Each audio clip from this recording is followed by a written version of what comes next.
by Carlton King, the former Scotland Yard Special Branch and MI6 officer and the author of Black Ops.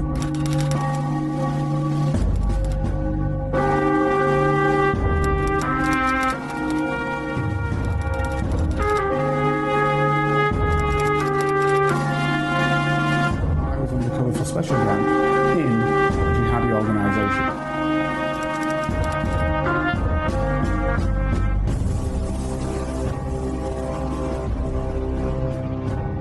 If you'd like to help Carlton keep producing the Black Spy podcast and receive episodes and information that's only available to Carlton's special Patreon agents, then you can donate as little as £3, €4 or $5 a month by signing up with Patreon. See the Black Spy podcast notes or Google Patreon Black Spy podcast and pledge your monthly amount. You can even win the opportunity to be a guest on the show. Thanks for listening, and don't forget to subscribe for free. My name is Carlton King, and welcome to the Black Spy Podcast, the show that shines a light on the world of secret intelligence, national security, and armed governmental personal protection operations. But actually, for viewers who listen regularly, you will know that what we actually do is we look at geopolitics, and I take the widest example of geopolitics, the example that looks at how you were taught at school, what you understand from the books and the magazines and the TV shows that you see, how the people at the top of industry orientate you to a specific view of life, how you think things should be, how politicians manipulate your thoughts and ideas and understanding, and also how basically militaries, intelligence services, police, anything in government, frankly, controls some aspect of what you think and how you think it. And I want to delve below that. So what I generally do is have the various people who come on, and you know Fergus and you know Dr. Rachel, who are on often, but also in the past, whom I've had on quite often, is Dan the Man. And I see Dan the Man as the average guy on the Clapham omnibus. Now, for those who are not from Britain or are not old guys like me, the Clapham omnibus used to be the bus that drove through Clapham. Now, Clapham is a borough of London. And the idea was, in the early 19th century, was that these were the average people. And if you got their thoughts, you'd know how other people were thinking in the country. Now, what I call it is what Joe or Josephine Soap think. But with Dan, he's a little bit different, because I think he's like a man about town, sharp-suited fella, moving around. And I give him not the man on the Clapham omnibus, but the man in the black cab. And for those who don't know, a black cab in Britain, in London, is the ones that are controlled and registered by the state, where the driver needs to know literally every street in London. So they're more expensive than your regular little cab, or Uber or something like that. So this is your man, Dan the Man. How you doing, buddy? Yeah, very well, thanks, Carlton. Very nice to be here. How are you? I'm very good, mate. I mean, what I wanted to try and find out is what you are thinking about 2023 into 2024.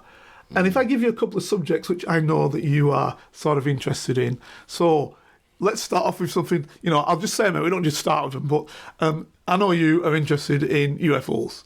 Right? Yeah, of course. Yeah. Are they being kept from us, etc.? Yeah. I also know that you're very, very interested in the state of the vaccine, and the particular vaccine we're talking about is to do with the previous pandemic we've just had. And I also know then that you're also interested in the sort of gender battle. And what's that guy called who does that? Oh, what, Andrew Tate? Andrew Tate and his type of people. Yeah, we can touch on all those sorts we of can subjects, touch on that type of thing. And of course, the wars that are going on in this world as we sit now and enjoy ourselves. So, let's knock it up to you, Dan. Kick off as you will, my good buddy. Yeah.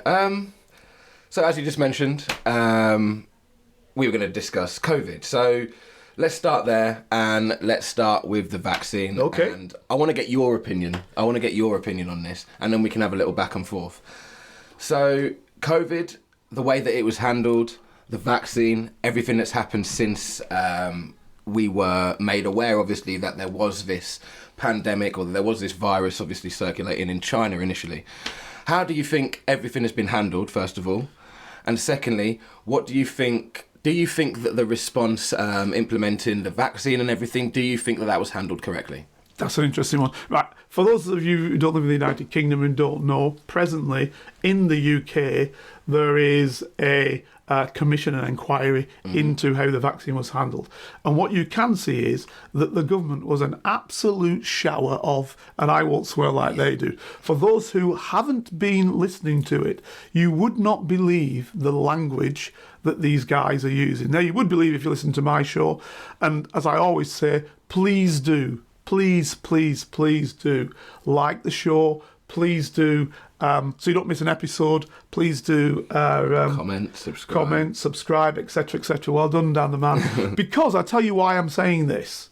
I'm saying this because if you do that, you will understand how things are running throughout the year, not just on this special. So, yeah, I've said forever and a day that the vast majority of politicians look after themselves. They swear like troopers. They have zero respect for each other and hence less respect for you or me. This is the average. I'm not saying all because I know some good guys knocking about and gals. But that is the circumstance. That's the reality of it. So if you're listening to that, you will have heard in the inquiry what these people were saying about each other. I mean, and what they were saying about colleagues, etc. And the language they were using. Now, why am I bothered about the language they were using? Because that shows you their mentality.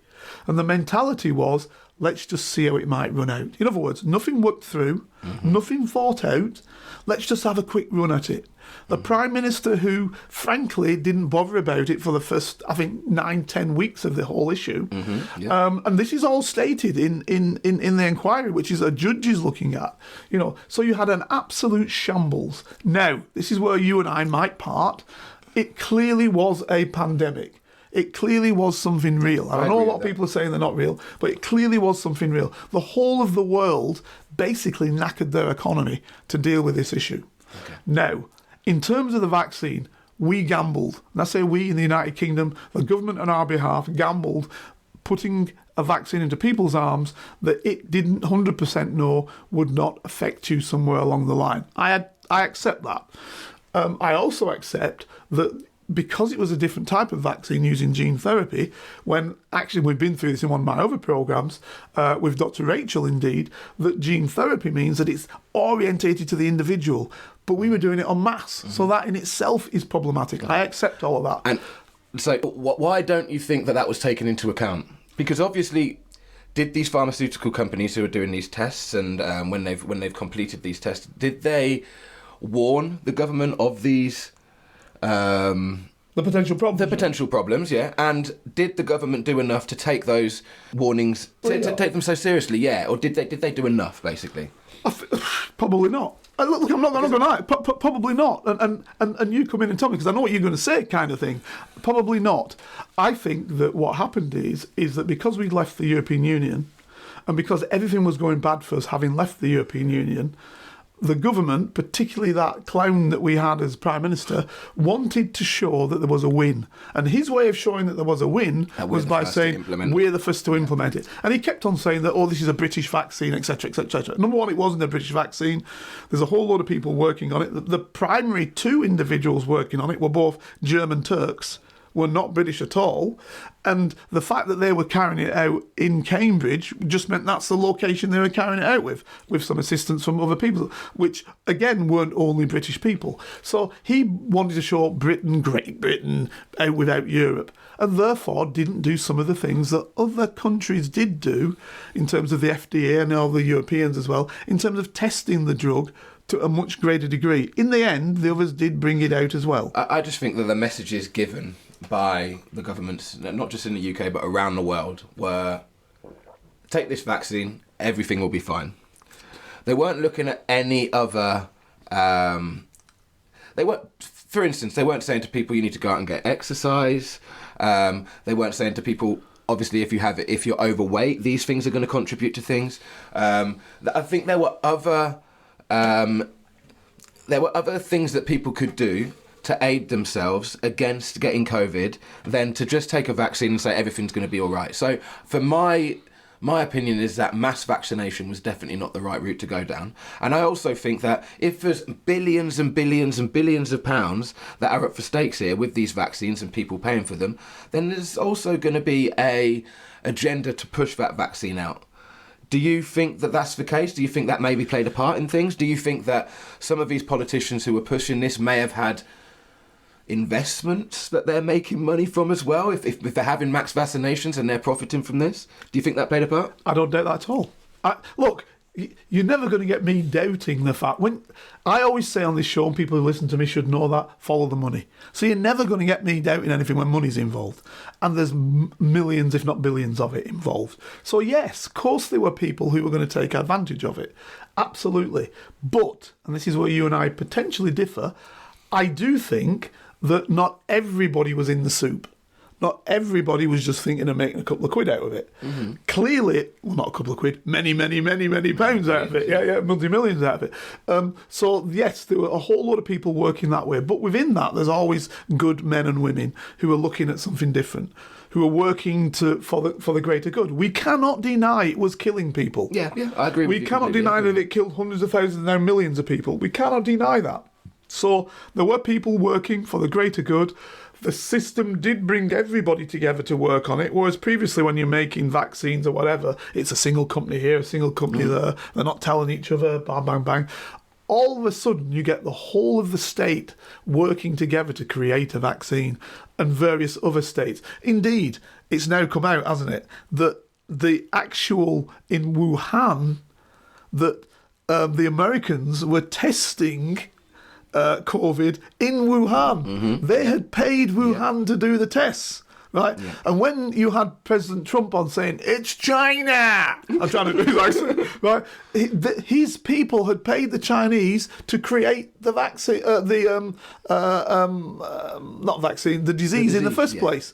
So they were the virus. They were doing it because they weren't being able to do it in the west coast of America, even in the secret labs. They decided to offshore it and put it in China. So you can see straight away that everybody's working at doing some of their own bits and baps. And we're never going to know, believe me, what really happened with that vaccine, how it came about. So, but the thing is, it was real. And then it's, let's catch up. Let's try and deal with what we've got. We're killing people. Now, if I'm going to argue this, if Joe Soap was just dying, particularly Joe Soap in far off lands, I don't think that would have been a great bother. But when other people start dying, when the guys themselves start catching it, now it's a problem. It's a big deal. So now they're making real effort to make sure that this doesn't work and it doesn't kill people because it's killing them. So hence, that's why I'm saying to you, I don't believe the vaccines are all rubbish. I believe the vaccines have got something there with them because they're saving themselves. That's the point. It's not just saving Joe Soap and Josephine Soap. They're saving themselves. They're catching it too. It's got out of control. They lost control of it. So that's the big difference. So on that issue, you and I are actually connected on many things. Will it in 10 years' time start killing people? Who knows? I wouldn't turn around and say it won't. I'm not going to be funny. I wouldn't turn around and say it won't. But at the time, it was the better gamble, particularly for somebody in my age, to think to yourself, well, how long have I got left officially? How long would you think? And then say, if I capture this, will I have less left? I'll go for it. I'll take the guess. Now, when you start getting down to younger people, your age, example, do you start thinking to yourself, wow, is it worth me taking it? Well, this is or is it not worth me taking it? This is what you got to figure that out. And I think the messages that were coming out from the government and in the media were that everyone should have this. Everyone should have this. There was no, if you're under this age, you don't need to have it, apart from maybe infants, maybe. Yeah. But this is where I see that the problem of the messaging. And I think that the whole COVID pandemic really shone a light on how easily people were getting cancelled. Anyone who was speaking out against the conventional methods that were being promoted by the government, they were being silenced. You're hitting on a different programme now, my friend, which we should touch on. Yeah. You're hitting on a completely different programme. That's not the vaccine.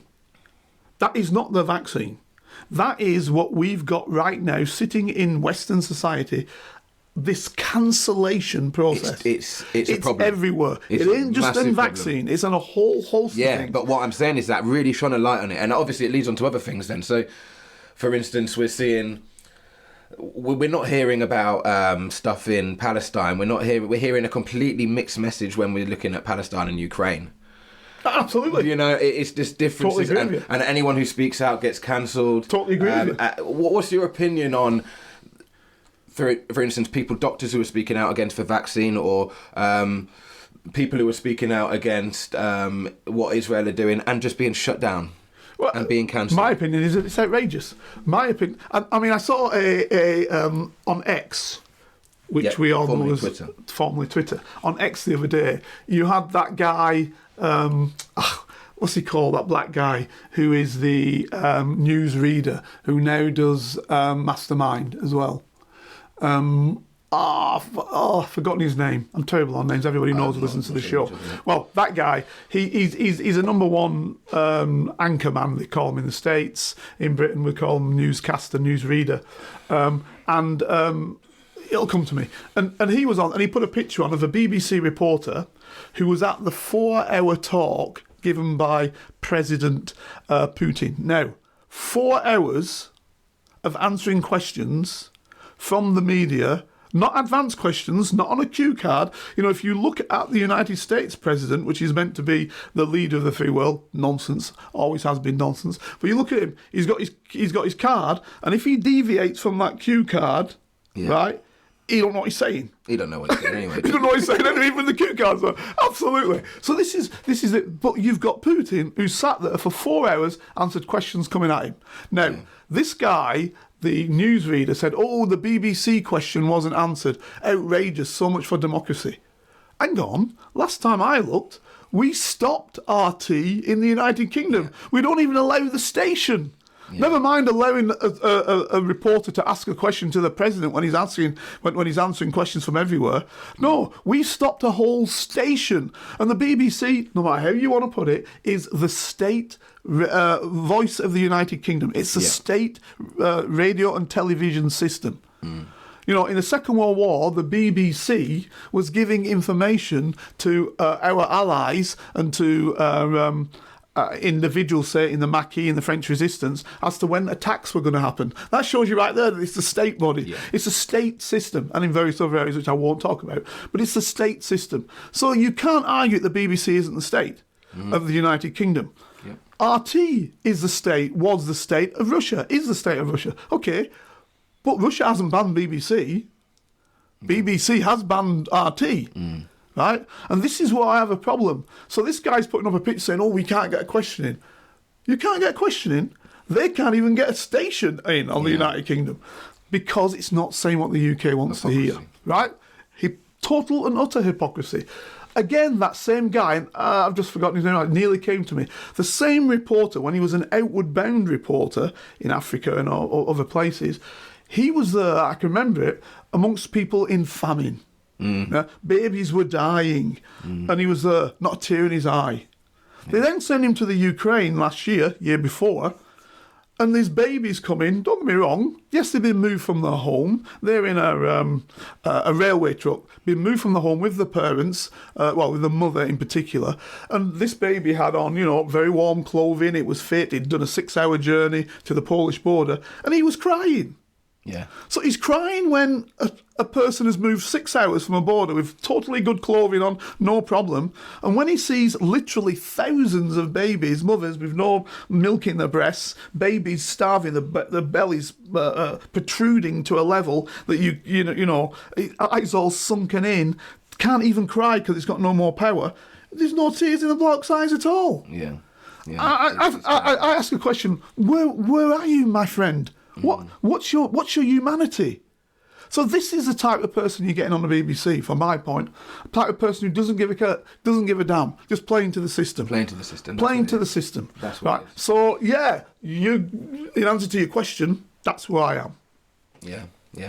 No, I'd agree with you there as well. So I think that leads us nicely actually onto, we're talking about suppression of information and we're only really hearing one side of, we're only hearing what the government wants us to hear, essentially, and that's what's being reported in the media.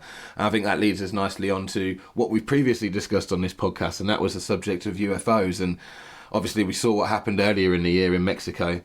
Well, what happened in Mexico? So I think there was some sort of conference that was held, and there were some journalists there, and they presented, I think, 3 or 4 alien, what they say were alien corpses. And supposedly tests have now actually been done on these corpses. I don't know where they've been carried out, whether it's been in Mexico or the US. I think at one point the US were trying to get them taken over there. I don't know whether that's happened. But supposedly there are like skeletal structures within these things. How real do I think they are? I'm not entirely sure. And what are your thoughts on this? Okay. I want your thoughts on this. What do you think? I find it very strange how all of a sudden the American government is coming out now saying, we don't know what these are. They are real, but we don't know what they are. And all of a sudden we're getting all of this information. And for me, the fact that they've come out and said this seems to me, is it something that they've created? And they're now trying to cover it up by saying that they're UFOs. Because why all these years of secrecy, and now all of a sudden the Pentagon come out and say, okay, these things are real. We're releasing images. It just seems a bit iffy to me, but I'm not entirely sure. What's your view on this? Now, this is interesting because there was a guy, wasn't there, who was head of the unit that was looking at UFOs. Now, he was very clear saying when he was head of the unit, he wasn't necessarily saying that everything that couldn't be unexplained was from outer space. Is this Gersh? Is his name? No, not Gersh. Again, you know me with names, but I'll remember in a bit. Okay. Now, this guy, it's a Hispanic-sounding name. Now, this guy, what he did say is he said, there's technologies, and the point is, because he was in the game, he's sworn to secrecy, right? So, like us, and I obviously can't say various things when I connect it to the Official Secrets Act, he can't say things relating to the American Official Secrets Act. So he said, I can't tell you certain things, but rest assured, some of these things do not appear to be from what might potentially be our enemies. Okay. And if they are from our enemies, then surely we need to know about it because they're way above whatever we can do. Yeah. Now, he was out with a ex-senator, a very wealthy guy. That's what made him. And he was an ex-undersecretary for war, undersecretary for defence of the United States. So again, with power and wealth, and he was with these guys, and he got several other guys around him that basically, and I know it sounds cryptic, ladies and gentlemen, but this is the reality. Some of these names are not open or whatever, but what they were basically saying is he had a television program called, was it called Unknown? Anyway, television program came out. They had the money to make that somehow. Yep. Right? So again, this same guy, and I'm going to look him up and I'll get his name in a while. This same guy, he was able to bring this team together. And because of that, maybe that's why they're now saying something. So they're worried that information will be leaked, or they're worried that they will find some information, and they want to get ahead of the game, essentially, is what you're saying. That's what I'm saying. I'm saying that this guy clearly, Alexandro, this guy clearly is not a clown, right? They've tried to suggest he was a clown. You know the way the systems worked, right? They tried to suggest he was a clown, but because he's got these other people behind him who actually know something, what's going on, who actually know something, this is why they, I believe, had to actually say there's something there. Because he got to the New York Times, I think it was, and then various other pilots, and he got to some pilots, because he was a military man himself, he got to some pilots and said, listen, we've been saying these things since 2014 for years. we've been seeing them. Then he got to other people who were, one guy who was a radio operator. And for that, when you say radio operator, you've got to start looking at not just radio, radar, etc., etc. He was saying we were seeing things going on there that just was incredible. Yeah. Right, and we were all sworn to secrecy. And some helicopter came down, this one guy said, fella came from somewhere in the Department of Defence, took the basically like a DVD. It's not a DVD, but it's a tape of what they made of these movements and disappeared. Now, that could be because they'd created a new weapon and they didn't want other people to know. Yeah. So, you've always got to look at the easiest way of looking at it. But then, would you put your weapon in an area where other US servicemen and women can see it? And this was basically off the west coast of the United States, and it was a carrier fleet. So you had a carrier there and all the defensive systems of a carrier, and this thing was going around by the carriers. So they then fired up aircraft to intercept this thing, whatever it was, this unidentified flying object, right? And the object just kind of did moves and shapes that nobody could do, right? Which were unbelievable. So the question then is, if you were doing this in secrecy, why would you openly show it to people? Yeah. So then you have the question, who is this? Yeah. And this fits in then with your Mexican thing. Yeah. I mean, what I find it hard to understand is what... So earlier in the year, again, along with Mexico, we had I think it was in Washington, wasn't it, where we heard from, I can't remember his name, is it Gersh, and a couple of other high-ranking officials, and they were obviously bringing to the public's, bringing to the forefront that they had captured aliens, and they say that they have actually captured, what did they call it, biological entities. So they captured them? They said they had, that the US government had biological entities. I think that's what they called it. Yeah, heard this. So if that were to be true, then that means that the US government does for sure know that there are aliens, okay? Yet they're coming out and saying, we've seen these videos of UFOs, we've seen these videos, we don't know what they are, they could be, it could be another country, it could be Russia, it could be China. What is the US government's incentive for not just openly coming out right and saying, okay, these are aliens and we've got a couple? If they actually did have, what would be their reasoning for not coming out to the public and saying that? Is it a control thing? Is it they're worried about people's reactions? Is it what they always tend to say, we don't want to panic people? Or is there a more deeper reason for not doing it? Is it a control thing? Is it if they think that the world's a bigger place than just Earth, if people believe that, then they're not going to be able to control what people do? It could be anarchy. What's your thoughts on that? So I think there is nothing deeper, nothing bigger than the fact that we, humans, and in particular, because the United States sees itself as a hegemonistic country, as the greatest country in the world, that the United States isn't the greatest power on Earth or in space, then there is nothing bigger than that. If all of us, just think of it through, if all of a sudden the United States is no longer the number one place in the world and there are beings that can do what we can't think of doing, all of a sudden then you've got to change your mind. Now, so it makes the US less powerful in comparison to what they are now, correct. Essentially. Now, I always say nothing is just as simple as it originally seems. That's what I always say. And listens to the show, please do subscribe, because I always say this. Nothing is as simple as it seems. Everything is complex. Simple to understand, but complex. So that's one aspect. Second aspect, the United States has a lot of God-fearing people in it. Yeah. A lot of people who are highly religious. Yeah, okay. So if all of a sudden you've got beings coming from outer space, that's all that religious stuff gone, is it? I think it doesn't necessarily wipe, but it does say a lot.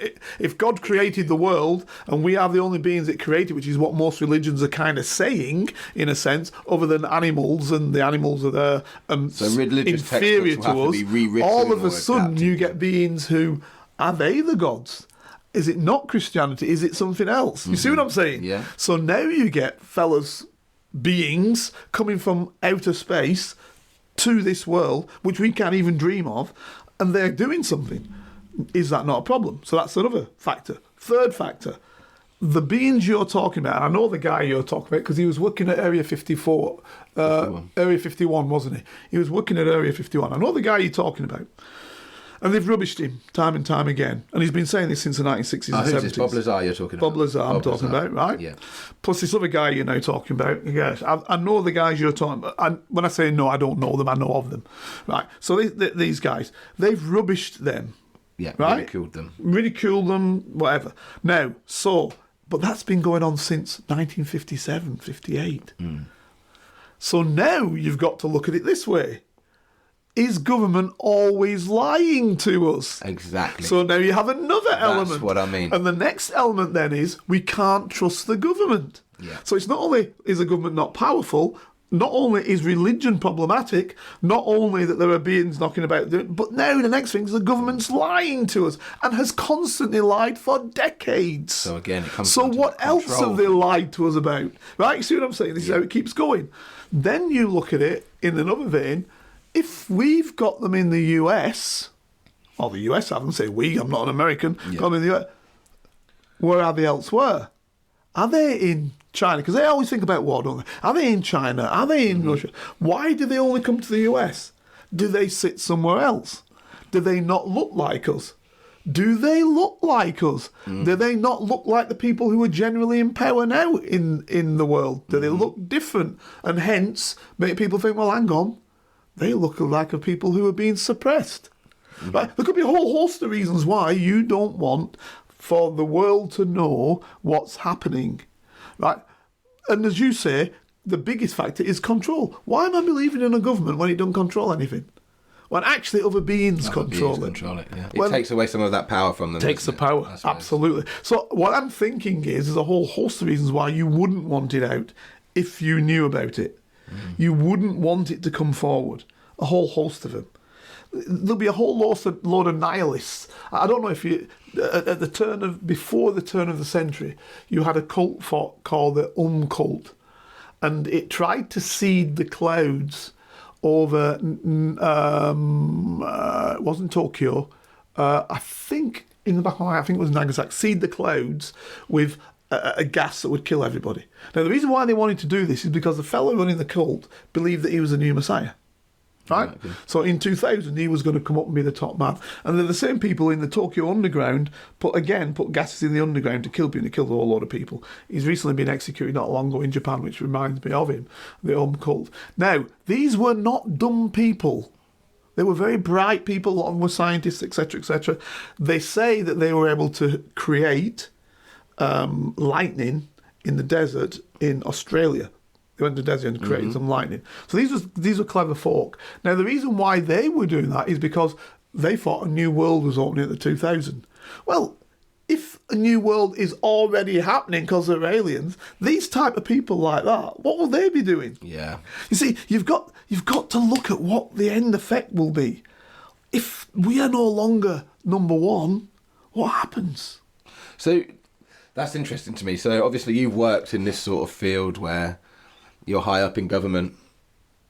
Do these things, so if decisions are going to be released to the media, say, so I don't know what it could be. For instance, let's just say aliens. Would there be a whole team sitting there thinking, what is the knock-on effect of doing this? Would all this be planned out, or is it just spare of the moment stuff? One person makes a decision, right, tell the public this, blah, blah, and that goes. Or are there whole teams of people sat there looking at consequences for each decision that's released to the public, things like that? That's an interesting point. Now, I wasn't high up in government. I was relatively high up in the intelligence service and in the police service, security side of the police service. Okay, yeah. Which no, that's important. But you have an insight into these absolutely, sorts of things, I do. That's important. This is why I'm explaining my role. Not that somebody can turn around and rubbish that. No, I'm explaining my role. Yeah. Because I ran a thing called the Strategic Analysis Unit of the National Public Order Intelligence Service, as it was called then. And I ran the Strategic Analysis Unit. And all I was doing, with a team I had underneath me, was looking at what will be problematic for the United Kingdom in 3, 4, 5, 10 years' time? Give me an example of what that looks like. Example, we at one stage looked at the potential of virus. Okay, so it's very fitting for today's episode. Fitting for today's episode. So, but things change. We were looking at, example, the extreme right wing in the United Kingdom. What will they do? We were looking at, and we write in-depth papers on that. We wrote in-depth papers. Then looking at things like animal liberation. What will they do? What's the perspective? Where's it going? Is it going into terror, more into terror? Are they willing to kill people to look after animals? Mm-hmm. Yeah, right. So you're looking at all these aspects. We were looking at if there was nuclear war between India and Pakistan, right? What would the effect be in the United Kingdom?